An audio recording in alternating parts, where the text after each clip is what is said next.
Welcome to another fantastic episode of Grasp a Confidence Podcast. Just wanted to let you guys know as you're listening to this podcast today, you're going to have a lot of synergies with my next guest. So many of our listeners on Grasp Confidence Podcast are entrepreneurs or they're thinking about transitioning to entrepreneurship. Maybe they're afraid to jump, maybe they're not sure what next steps to do. And that's why I brought my next guest on. My next guest is Lisa Edmondson. And Lisa and I met on LinkedIn, as many of my guests do meet on LinkedIn. It's a great place for networking. If you're not on there, I encourage you to go on there. Yeah. But I met Lisa on there about last year, and we had a really good conversation and got to know each other. And I will let you introduce yourself, Lisa, to our audience. Okay. Thank you. I am Lisa Edmondson. I actually am I guess, recovering corporate girl. Um, my entire career has been in the corporate space, and I was unexpectedly launched into, the space of solopreneurship. And so that's kind of what I've been doing for the past 2 years, and it's actually worked out for the better for me at this point. So really excited to be having this conversation with you and discussing how confidence plays into that unexpected type of scenario. So thank you for having me. Yes, absolutely. The only certain thing in life is change. I've talked about that many of times on my podcast and other live shows.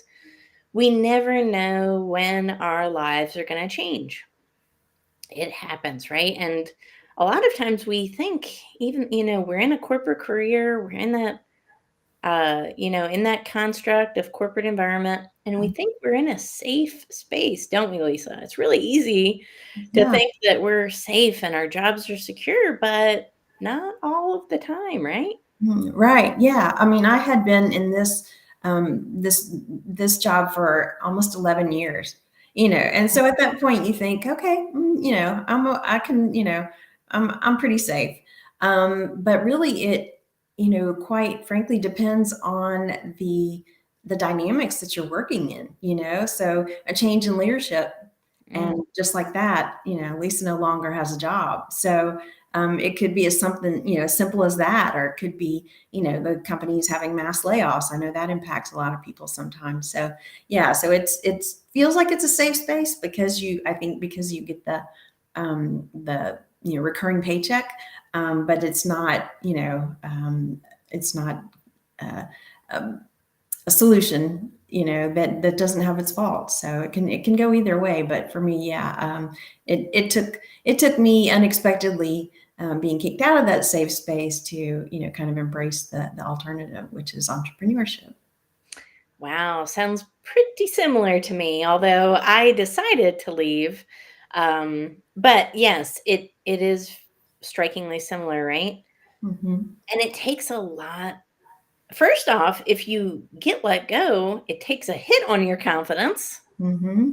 And then somehow you have to muster up more confidence, even though you just had a huge hit to it, to go into entrepreneurship. Because, Lisa, I mean, correct me if I'm wrong, I don't know many other things that take more courage and confidence than being an entrepreneur. Do you? Yeah, no, I'm pretty sure this is one of the scariest things I've ever done. Yes. But it's working out, and so I think, and it's ironic that you mentioned that too, because when are like me, unexpectedly thrown into the world of entrepreneurship, um, I kind of had to literally start all over because I had never had any desire to be an entrepreneur, never had any desire to have my own company, so it was just kind of a series of random events that led me to that path. And it was because mostly once I was laid off from my job, I wanted to write about it. I like to write.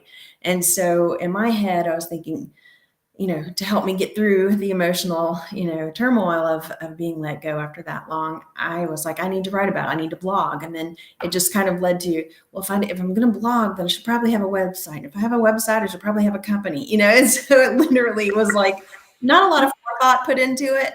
But it was just like in a matter of like 3 days, I suddenly had an LLC, and I'm like, okay, now what? Now what do I do? But that's when I started writing my book too, and so it was a lot of working through emotions and having to go through that catharsis of getting all that out of my system first, and that was why I wrote my book, because it was kind of, I knew I needed to get past that to move on, and not be bitter. And in my head, I was thinking, and I'll get back to corporate someday, and then it just kind of has worked out to where I haven't really gone back to corporate. So, and I'm kind of liking what I'm doing. So it's worked out for me, actually. So it gives everybody out there a little bit of hope, right? That sometimes, these failures are blessings in disguise. And honestly, a higher version of ourself kind of comes to the surface when we are faced with certain challenges, obstacles, and hardships, because it forces creative thinking. And I think that is really important. When we think creatively, we can turn that, as you said, you wanted to share your story, you wanted to help other people, and you turned that into the written word, but with blogging and then eventually a website. And I Mhm. know you're an award-winning instructional designer as well. So, you've accomplished great things, but it took some confidence, it took some courage. And again, it's just not easy when you've gotten a hit. Mhm. How did you overcome just putting in the action, putting in the motion? Mhm. What would you say was something that really helped you gain the confidence to actually pursue this dream? Yeah.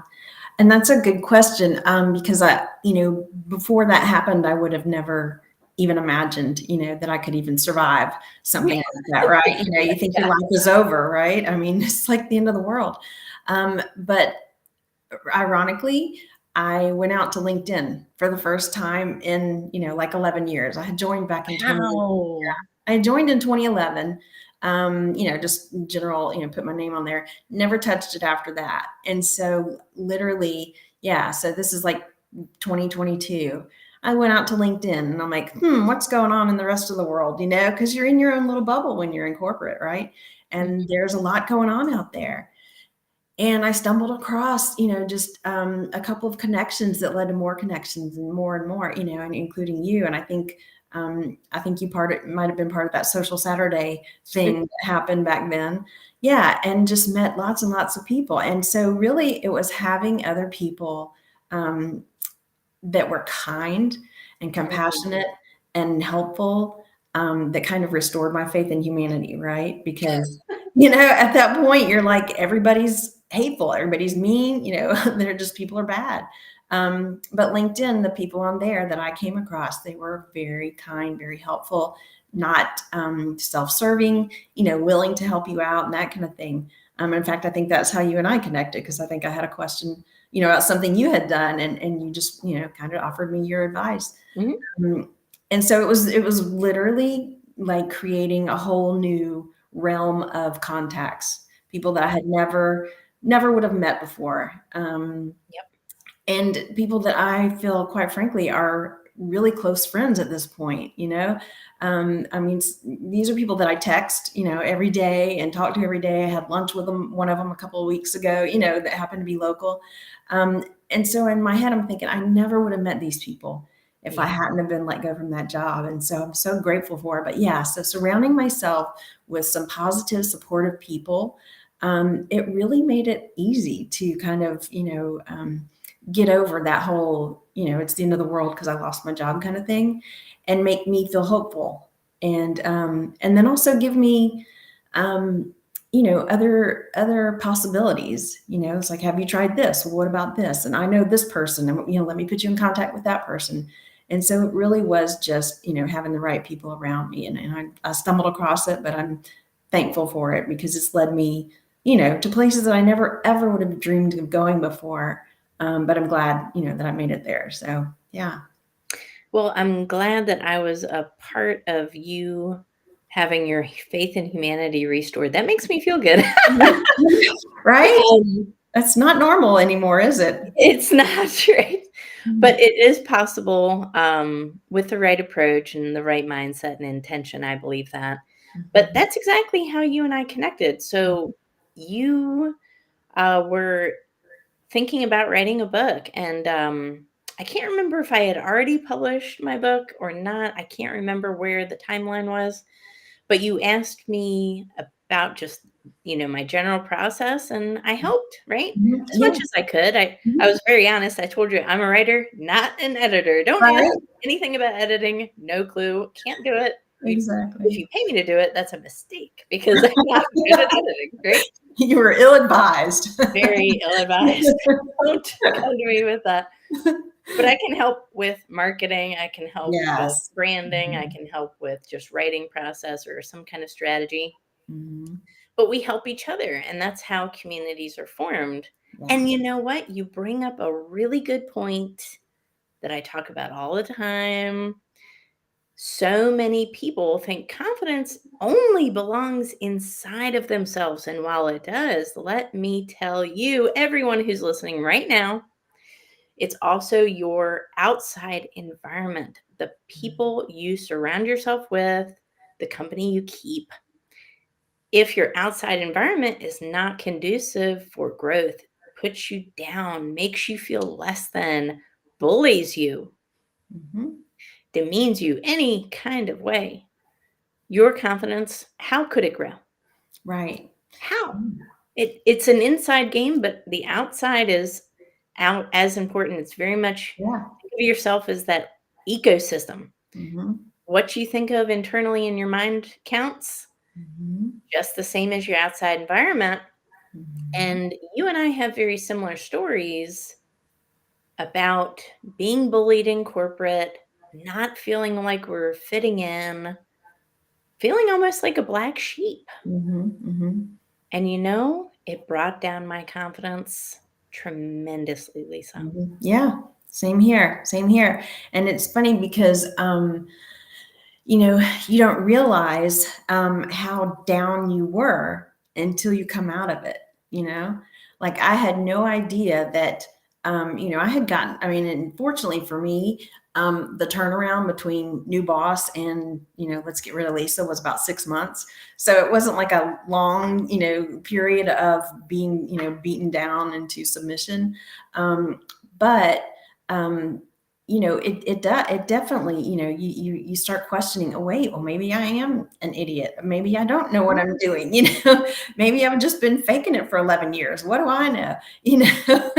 I mean, they're really good at convincing you that you're not qualified, for example. And come to find out, ironically, after I left that company, my main thing was, of course, to figure out how to help others avoid going through what I went through. And just through a lot of research and everything, because I know for me the obvious answer was, let's just go to HR. And I very quickly found out that was not a solution for the employee. And so, just of course, in my research, that following year, I call it kind of my year of discovery, because I really just learned so much. And that's, the course that I won the Telly Award for, was about bullying, because I found a solution. I found a methodology through LinkedIn, through a connection, um, who gave me, the tools and, a way to, um, kind of deal with it myself. And that was my thing. It's like, how can I personally deal with this in the future if it happens again? And so that was what was important to me, is how can I defend myself? Like, I'm not stupid. I'm pretty sure fairly intelligent person. I should have been able to get out of that scenario, but I couldn't, because I had never been bullied at work before. So I wasn't even aware that I was being bullied, at first, Oh, until, afterwards. It's like, oh, that's gaslighting. Oh, that's sabotage. Oh, that's. And so it was literally by the book when it comes to the bullying game. But, for me, someone who'd never been in that position before, I didn't even know what was going on. So, ignorance, is sometimes bliss, but I've learned so much since then. And yeah, so the bullying thing is definitely, obviously, whole other subject area, but for sure, it was definitely a year of discovery for me, and I'm just so grateful that I went through that. And like you said, surrounded myself with people who were positive influences, and because even like your grasp, methodology, the gratitude. I Yeah. mean, that is so real. That is not anything that I had really ever even heard before. Be thankful for just even everyday little things. And but just through, this network and, friends and just my research and studies, it's like, find something to be grateful for. Find something to be thankful for. Everybody's got something to be thankful for. And just those little things just kind of get you through to the next day and the next day and the next day. And then before you know it, you're, thriving, and, you kind of stumble across success, and, so it just all kind of happens organically if you trust the process. And, like you preach, be grateful for, for what you have, and don't, take it for granted. Absolutely. It's so fundamental, but you're right, we don't hear it enough. Mm-mm. And I look back and again, you think about some of your failures and your just mistakes and why did I do that or why did I put up with that or oh my gosh, what was I thinking? Mhm. And you know what? Would I have changed it? No, honestly, I wouldn't. Yeah, it was hard at the time, but you know what? It made me the person I am today. I couldn't talk about leadership in speeches, for example, if I wouldn't have faced hardships of my own in leadership in corporate environment. I couldn't. I couldn't speak at a place of experience without that experience. Mhm. Yeah. So, you know what? It was really hard at the time, but those lessons that we learn along the way are Mhm. building up to ultimately take us to the place that we're supposed to be, Yeah. and do the things that we're meant to do, the things that we're really, really good at. Sometimes Mhm. you have to go through some hardship in order to get there, Mhm. Yeah. right? But, Yeah. if you can have kind of gratitude along the way and kind of like, appreciate those things, Mhm. it'll take you from a state of lack to a state of gain, and all of a sudden you are gaining confidence. Yes. Yeah. Yeah. And it takes you from a almost like a finite view that you have of the world, So like I said, I kind of lived in a bubble. I had this, Yeah. this corporate presence, and I've been doing that forever. And then, suddenly thrust out into the big wide world, and didn't know the first thing. I mean, I literally had no clue what was happening in the rest of the world, So it was just kind of ironic. But to your point, yeah, like that experience helped me understand, okay, that's what not to do as a leader. So my book is going to be about what you should do as a leader, and that's kind of how that evolved. And so yeah, it took me a while to finish it, longer than I had intended, but I'm glad it did, because the first draft was a little bit bitter, and so I fortunately had a very straightforward editor who also met on LinkedIn. Yep. Who kind of said, I think this is two separate books. Like, if you want to tell your story, of being bullied, then that might be one book. But let's focus on leadership on this book. And so yeah, so she kind of helped me, get my mind straight, and then after that, it just kind of rolled off the tongue, so to speak. So yeah, so it definitely opened up my eyes to other possibilities out there. So, previously in the corporate world, my goals were, okay, senior director and then vice president. And then where do I go and then now in this world, it's like, okay, so I have my own company. I'm going to write a book, and I'm going to create this courseware, and I'm going to write a script for a movie, which is what I'm doing now. And, so just, yeah, yeah. So just things I mean, that never would have happened if I had stayed where I was. So yeah. And so much happier with this type of work, because as a leader, you and I love being a people leader. I had an amazing team. And again, still very close with them today, still text them all the time. One of them is my best friend now. So, that's, that was a great experience for me, and I absolutely don't regret any of it. But yeah, so I don't remember where I was going with that. So it led That's me. yeah, that's good though. I mean, it leads you somewhere. Right. It's really all about your mindset, you know? I mean, you can take any situation and turn it bad, just like you can take any situation and turn it positive. Mhm. For me in my journey, when I left corporate, I actually had another corporate job already lined up. Mhm. Keys to the building, as they say. Yeah. I could have had another one, but what was interesting, I kept it was in a different state, and this was when the housing market started going crazy. The interest Mhm. rates started climbing, house Right. prices just went through the roof overnight. So this would have been during what, 2022, 2021, whatever. Mhm. 2022, I think. Mhm. And I kept failing to secure a house in the area because every time I would go to look at another house, the price would go up 25, 30, $50,000. And Wow. it got to the point where it was out of range and I couldn't do it. And the house I live in now is fine. Like it was, Okay. Yeah. yeah, I wasn't like super keen to move and change things.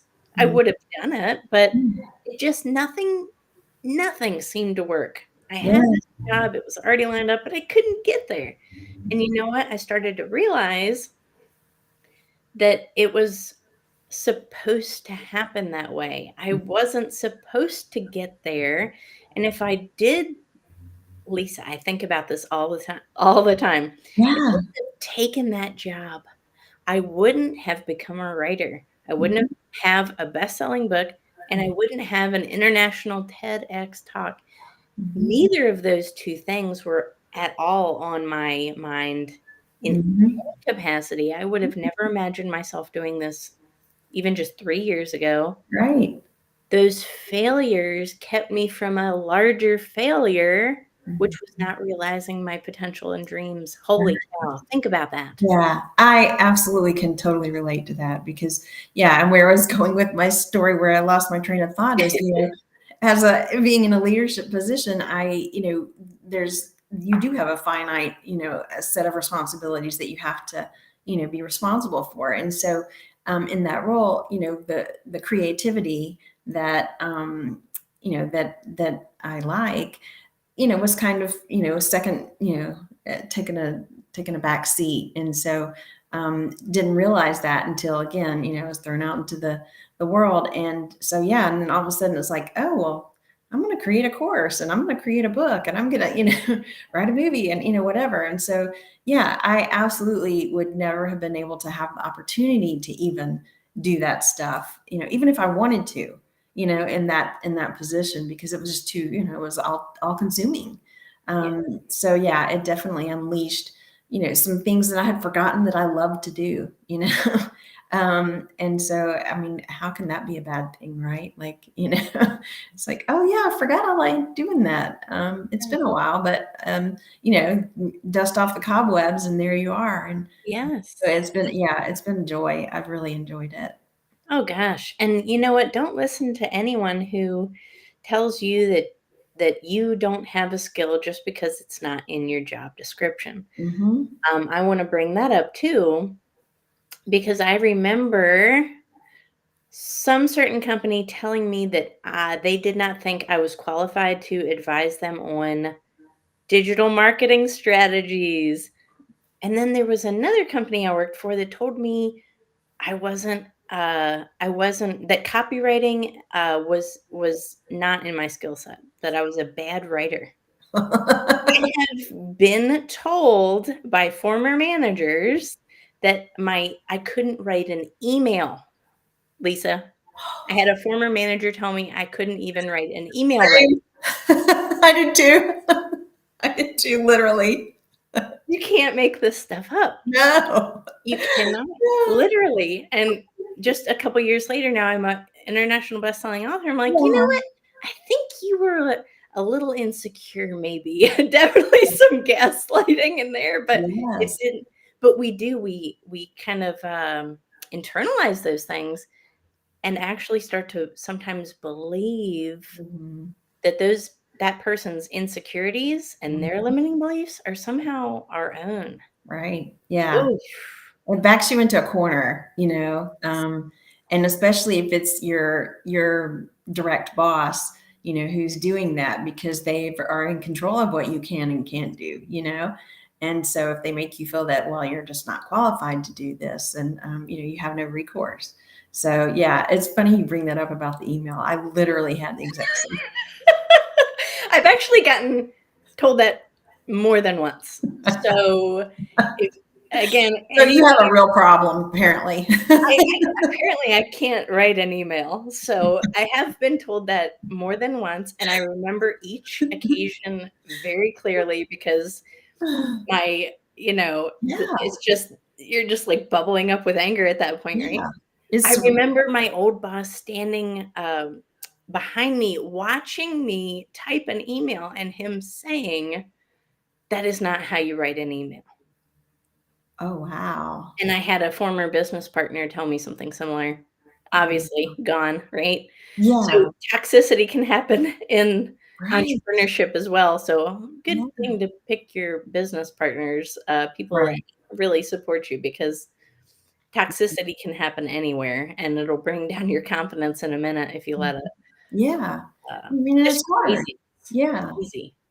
It's hard to, it's ironic because the toxicity is more powerful, I think, than self-confidence. And so it's almost like hard to, you know, confidence your way out of that that category because they're so convincing. Yes. Right? Like, I mean, they're just so convincing. Yeah. So, yeah. And I think the things you said about partner too in business, of course, I don't, I'm a solopreneur, so I'm not dealing with that. But I just recently spoke with a friend of mine who was in that situation, and their potential partner was kind of undervaluing her um, before they even, signed the Wow. papers.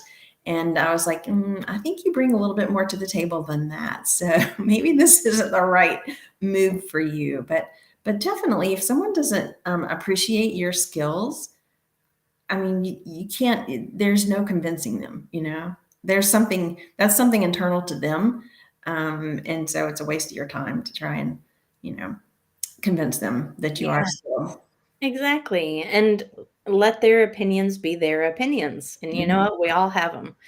But yes, absolutely. Look for those warning signs, those early warning signs. It's really easy to ignore them or brush them off the table or Mhm. even internalize them and think, "You know what? Maybe that person's right." Especially if you really admire that person Yeah, and you look up to that person. yeah, Uh, and it really can hurt and, mhm, become very damaging and lead to depression, anxiety, all sorts of things. yeah. It's not worth it. So look for those key warning signs. You're right. If somebody doesn't appreciate you today, when will they? Right. Yeah, you Right? should earn it. Exactly. Yeah. We have to know our worth enough to understand that that is absolutely false and it is their belief system and Mhm. it has nothing to do with us. I think that's really important. Yeah. And that's in any relationship, partnership, working relationship, if Mhm. you're employed at a company, or a personal relationship with Mhm. a partner. Yeah, exactly. Yeah. Oh, so key, don't you think? Yeah, and it's ironic that confidence is at the underlying, theme there because it's lack of confidence on their behalf that ends up, trickling out onto you, questioning your confidence, and so it's just it's a vicious cycle, as they say. Um, Yes. so yeah. that is why I developed my signature keynote, which is how to lead confidently. Because what I took from my experience was that while I felt unconfident, you know who's even more unconfident? The least confident person in the world is a bully. Right. The least confident person, and I put those 2 together. So, confidence is very much personal development, but if you're a leader Hmm. of people, Yeah. you have a direct responsibility for those people. Mhm. And if you're not a confident leader, you know what that also leads to? Not just bullying, not just gaslighting and things like that, but it also leads to you not training people because Yeah. you're intimidated and afraid that Yeah. they will surpass you. Yeah. And it leads to a lot of other things that a lot of times we don't think about, we don't talk about, but Mhm. if you until you can be a leader of one, you can't be a leader of many. Mhm. And my mission with this book and helping, businesses is to have confident leaders, genuinely confident leaders that Mhm. instill confidence in their team. Yeah. And I think that's where your message and my message kind of coincide because most of my book is about, you know, we have a different definition of people leaders in the world than we should have. So for example, I think we find a lot of people leaders nowadays are, the best orator, or the best the salesperson, or the best marketer, and that's those are all great, but that's not what we should be looking for in people leaders. And specifically, people leaders, really the most successful are the ones that are humble, authentic, honest, have integrity, those kind of things, and enough confidence to not be afraid to not be the smartest person in the room. Like if you're a people leader and you're the smartest person in the room, then you're probably doing something wrong, unless you inherited your team. But you should be hiring people who are smarter than you, right? Because that's how we learn as leaders. And so that was something that I had, without being taught, I guess Mhm. somehow organically, led that way, and just learned a lot from my own team. And I had zero turnover, so I worked with them for years. Some of them almost a decade, and they taught me just as much as I taught them. And that was one of the main things. Is I mean, I am not the smartest person in the room. That's why you're here. You're here to help, um, help fulfill, these other areas where I'm lacking, and we can learn from each other. And so, yeah, so people leaders who feel like they do have to be, the authority on everything, um, you're going to fail. I mean, there's no way you can't live up to your own, vision of what you think a people leader is if you feel like you have to be, the smartest person in the room, or, the best at, whatever it is you're leading. So, yeah, it was definitely another area for which I felt passionate about, and why, my company is named Leadership Reno, which was basically, again, no forethought put into that. It was basically more about thinking, okay, we need to renovate the type of leaders that we have out in the world today. We're doing it wrong. Yes, And so, yeah, so that was part of my messaging. But, again, you and I kind of violently agree in that forefront. But yeah. absolutely. I love that. Well, I think everyone took away a lot of really good information today. And there's going to be a lot of people that really resonate with this message. Mhm. This is a message, specifically talking about corporate and working for somebody else. This is intercontinental. This is any country, any language, any culture, any company Mhm. has these same issues. I've never run into a company that is immune to this type of thing. Mhm. Yeah. So It's extremely relevant to anybody across the world. And I think, well, I know a lot of people are going to walk away inspired and hopefully motivated to believe that they are made for more, especially if they're being belittled or bullied in a work environment. Trust me, it's not worth it. And you are. So, you know what? You are worth it. um, Yes. you are. Grasp confidence. Yes. Yes. But thank you so much, Lisa, for being a fantastic Pleasure. guest. Thank And you. thank you, everyone who's listening right now. Please share this episode, rate this episode. Did this episode help you?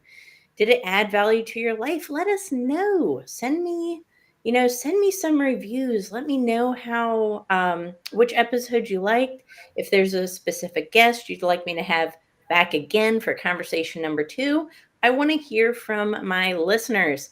So let's start a conversation that goes across the globe and keep this confidence wave spreading. Lisa, thank you so much for being a guest. Thank you. I appreciate you having me.